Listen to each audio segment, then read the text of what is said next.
கர்த்தருடைய பரிசுநாமத்திற்கு ஸ்தோத்திரம் உண்டாட்டும். கர்த்தர் நல்லவர், அவருடைய கிருபை என்றும் உள்ளது. இந்த நாளிலுமாய் கூட நாம் விண்ணப்பங்களை குறித்தும் ஜெபங்களை குறித்தும் படித்து கொண்டிருக்கிறோம்.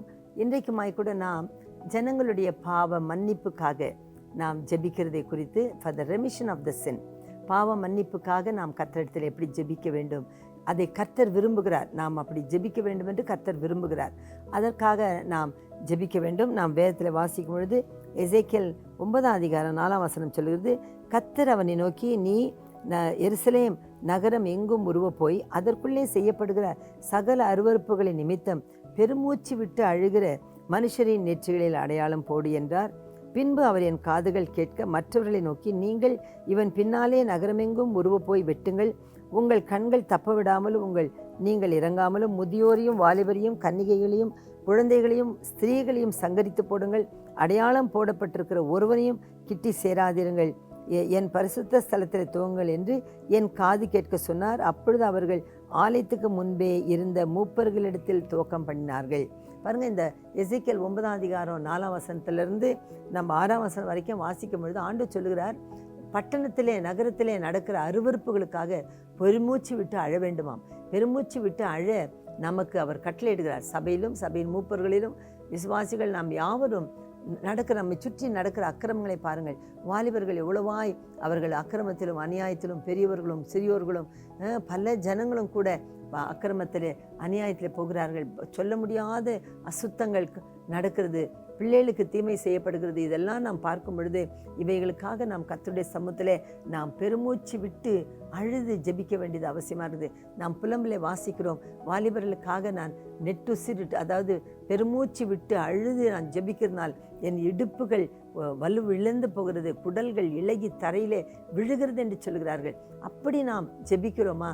நம்மை சுற்றி இருக்கிற அக்கிரமங்களை பார்த்து கர்த்தருடைய சமூகத்திலே நாம் இப்படியாய் கண்ணீர் விட்டு நாம் புலம்பி அழுகிறோமா, ஜெபிக்கிறோமா? யோசித்து பாருங்கள். அப்படி நாம் ஜெபிக்க வேண்டும் என்று கர்த்தர் சொல்கிறார். அப்படி ஜெபிக்காதவர்களை நீங்கள் வெட்டி போடுங்கள் என்று எசேக்கியேல் 9:5 வாசிக்கிறோம். முதியோர் சிறியோர் வாலிபர்கள் பிள்ளைகள் பால்குடி பிள்ளைகள் என்று பாராமல் அவர்கள் எல்லாரையும் வெட்டுங்கள் என்று கர்த்தர் சொல்கிறார். பார்த்தீர்களா? ஆகவே நம்முடைய வாழ்நாளில் கண்டிப்பாய் பாவங்களுக்காகவும் அக்கிரமங்களுக்காகவும் ஜனங்களுடைய அநியாயங்களுக்காகவும் துன்மார்க்கத்தில் ஓடுகிற ஜனங்களுக்காகவும் நாம் ஜெபிக்க வேண்டியது நம்முடைய கடமையாக இருக்கிறது. கண்டிப்பாய் நாம் ஜெபிக்க வேண்டியது அவசியமாக இருக்குது. ஆகவே இந்த நாளிலே நம்மை சுற்றி பார்ப்போம், எவ்வளவு காரியங்கள் நடக்கிறது. நம்முடைய கரண்ட் அஃபேர்ஸுகளை பார்க்கும் பொழுது எவ்வளவு அநியாயங்கள் நடக்கிறது, எவ்வளவு கொலைபாதகங்கள் நடக்கிறது, பிள்ளைகளுக்கு எவ்வளோ அக்கிரமங்கள் நடக்கிறது, குடிகாரர்கள் எப்படி தங்களை கெடுத்துக் கொள்கிறார்கள், வாலிபர்கள் எப்படி அடிக்ஷனில் பலவிதமான கெட்ட பழக்க வழக்கங்களிலே அவர்கள் சிக்கி தவிக்கிறார்கள். இதெல்லாவற்றையும் பாருங்கள். தேவனை விட்டு அவர்கள் எவ்வளோ தூஷணமாய் பின்னாட்டி நடந்து போகிறார்கள். இதெல்லாவற்றையும் நாம் நோக்கி பார்த்து கர்த்தருடைய சமூகத்தில் நாம் கண்ணீர் விட வேண்டியதும் புலம்பி அழ வேண்டியதும் பெருமூச்சு விட்டு அழ வேண்டியதும் அவசியமாகுது. அவர்கள் நெற்றியிலே கர்த்தர் அடையாளத்தை போட்டு அவர்களை தப்ப வைக்கிறார். மற்ற எல்லாரையும் வெட்டி போடுங்கள் என்று கர்த்தர் சொல்கிறார். பார்த்தீங்களா? இது எவ்வளோ பெரிய பயங்கரமான காரியம். ஜெபம் என்பது ஏனோதானோ அவர்கள் செய்கிற அக்கிரமத்துக்கு அவர்கள் சாகிறார்கள், நான் என்ன செய்ய வேண்டும் என்று சொல்லி நாம் தப்பித்து கொள்ளவே முடியாது. காயின் சொன்னான், நான் என்ன என் சகோதரனுக்கு காவலாளியா என்று சொல்லி.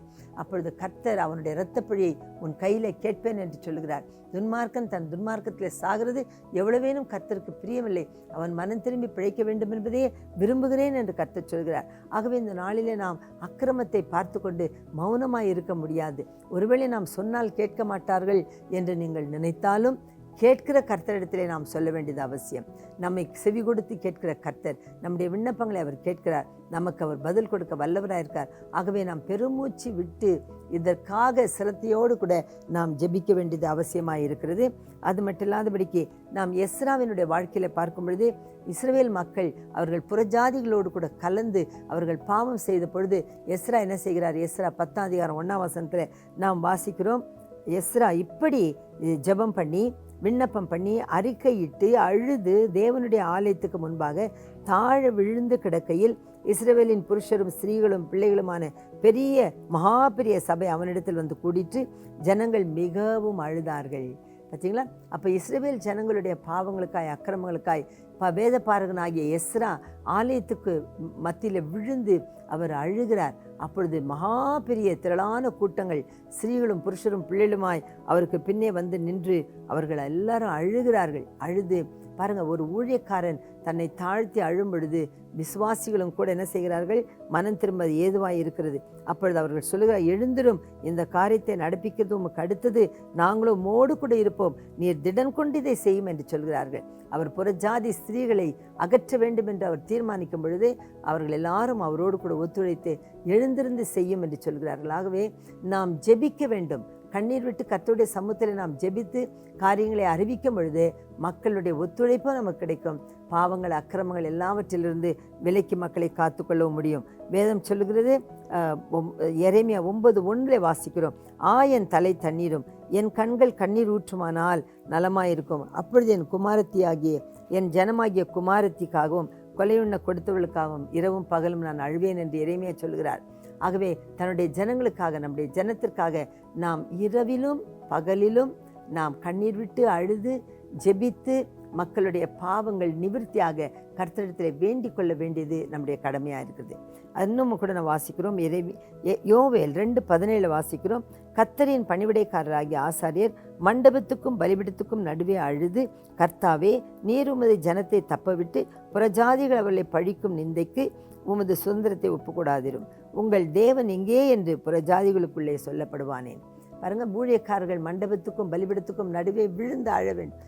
பார்த்தீங்கன்னா, ஊழியக்காரர்கள் அப்படி நாம் ஜெபிக்கும் பொழுது, ஊழியக்காரர்கள் என்று சொன்னால் வெறும் பாஸ்டர் மாத்திரம் நினைக்காதீர்கள். கர்த்தர் நம்ம எல்லாரையும் ஆசாரியர்களாக, ராஜாக்களாக, ஜனத்திற்கு அதிபதிகளாக நம்மை வைத்திருக்கிறார். ஆகவே நம்முடைய ஜனத்துக்கு நாம் கடனாளிகளாக இருக்கிறோம். நாம் அவர்களுக்கு பதில் சொல்ல நாம் கடன்காரர்களாக இருக்கிறோம். ஆகவே நாமும் கூட என்ன செய்ய வேண்டும்? பலிபீடத்திற்கும் மண்டபத்துக்கும் என்று சொன்னால் தேவனுடைய வீட்டின் வாசல் அருகே நாம் மக்களுக்காய் அழுது புலம்பி நாம் ஜெபிக்க வேண்டியது அவசியமாய் காணப்படுகிறது. அப்படி நாம் ஜெபிக்கும் பொழுது கர்த்தர் ஜனங்களுடைய நிந்தையை அவர் புரட்டுவார். புற ஜாதிகளுக்கு மத்தியிலே மக்கள் செழிப்பாய் வாழ அது வழிவகுக்கும். ஆகவே இந்த நாளிலுமாய் கூட நாம் ஜெபிக்க வேண்டியது மிகவும் அவசியமாக இருக்கிறது. கர்த்தர் ஜனங்களுடைய நிந்தையை புரட்டத்தக்கதாக நாம் கர்த்தருடைய சமூகத்திலே நாம் ஜெபம் பண்ணுவோம். நாம் ஜெபிக்கும் பொழுது கர்த்தர் கண்டிப்பாய் நிந்தையை அகற்ற வல்லவராயிருக்கிறார், பாவங்களை மன்னிக்க வல்லவராயிருக்கிறார். நம்முடைய விண்ணப்பங்களை கேட்டு கர்த்தர் பெரிய காரியங்களை செய்ய அவர் போதுமானவராயிருக்கிறார். நாம் ஜெபம் பண்ணுவோமா? பிதாவே, நாங்களும் நன்றியோடு சுதிக்கிறோம். இந்த காலவெளியில் இந்த ஜெப நேரத்திலுமாய் கூட நாங்கள் எல்லாரும் ஒன்றாய் சேர்ந்து கர்த்தாவே, எங்களை சுற்றி பட்டணத்திலும் ராஜ்யத்திலும் எங்களுடைய வீட்டின் அருகாமையிலும் ஆண்டவரே எங்களுடைய குடும்பங்களிலும் கூட மக்கள் நடக்கிறதான அக்கிரமமும் அநியாயமான காரியங்களை பார்த்து நாங்கள் மௌனமாக இருக்கக்கூடாது. அவர்கள் தானே பாவம் செய்கிறார்கள், அவர்கள் தலையிலே விடியும் என்று சொல்லி நாங்கள் விட்டுவிடாதபடிக்கு நாங்கள் அவர்களுக்காய் போராடவும், ஜெபிக்கவும், கண்ணீர் விடவும், மண்டபத்துக்கும் பலிபீடத்துக்கும் மத்தியிலே விழுந்து அழவும் ஆண்டவரே எங்களுக்கு கிருபை தாரும். அப்படி ஜெபிக்கிறவர்களுக்கு நீர் அடையாளம் போட்டு காப்பாற்றுகிறீர்.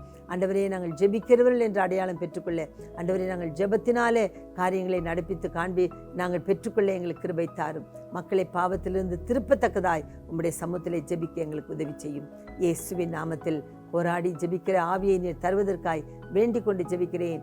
எப்பாப்ராத்து அவன் ஜெபத்திலே போராடினான் என்று சொல்லி பார்க்கிறோம்.